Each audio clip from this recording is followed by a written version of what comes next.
Une minute de silence sera respectée dans tous les établissements scolaires cet après-midi. Dans les établissements scolaires, évidemment, où les vacances sont terminées. Cette minute de silence aura lieu à 15 heures. Recueillement en hommage à Agnès Lassalle, cette professeure de 52 ans, tuée hier, en plein cours dans son lycée de Saint-Jean-de-Luz. C'est l'un de ses élèves de 16 ans qui l'a poignardé. Il est en garde à vue. Il serait atteint de troubles psychologiques, de troubles psychiatriques. Benjamin Peter, en direct avec nous. Bonjour Benjamin. Bonjour Romain. On vous retrouve devant le lycée où le drame a eu lieu.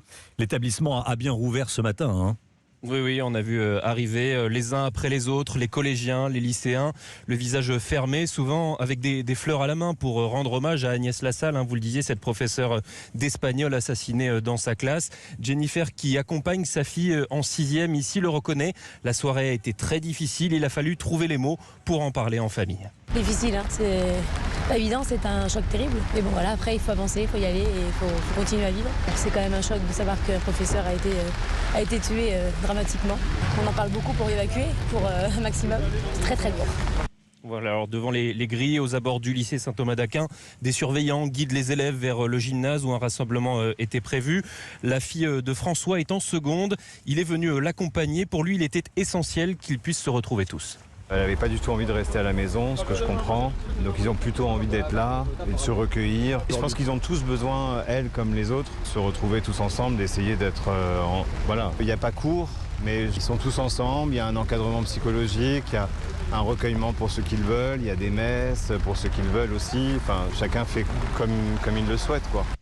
Voilà, alors 2 médecins, 2 psychologues, 4 infirmiers du SAMU sont mobilisés ici, ainsi que des médecins scolaires et des psychologues du rectorat. Ils reçoivent les élèves en petits groupes ou individuellement et resteront mobilisés et disponibles le temps qu'il faudra, nous précise en tout cas le rectorat. Benjamin Peter, envoyé spécial d'Europe 1 à Saint-Jean-de-Luz, en direct avec nous. Merci Benjamin. C'est toujours devant le lycée Saint-Thomas d'Aquin, Benjamin, que vous avez pu rencontrer Arthur, un ancien élève d'Agnès Lassalle. Il est venu déposer une rose blanche en hommage à cette professeure qu'il a tant appréciée. Je suis venu lui déposer une fleur pour lui rendre hommage parce que elle a donné quand même sa vie du coup pour nous transmettre le savoir et c'est la moindre des choses, je pense, que lui déposer une fleur. Elle était un peu différente des autres. Je m'en rappelle d'elle avec son petit sac à roulettes comme on a des fois en primaire.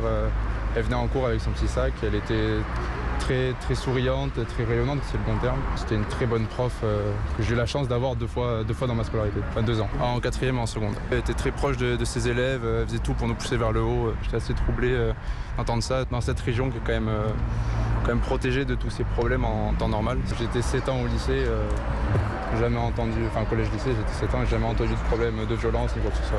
On est tous troublés, tous choqués, on a tous eu la même réaction, que ça arrive ici, que ça lui arrive à elle, ça nous a tous troublés. Voilà, Arthur, ancien élève d'Agnès Lassalle, interrogé par Benjamin Peter.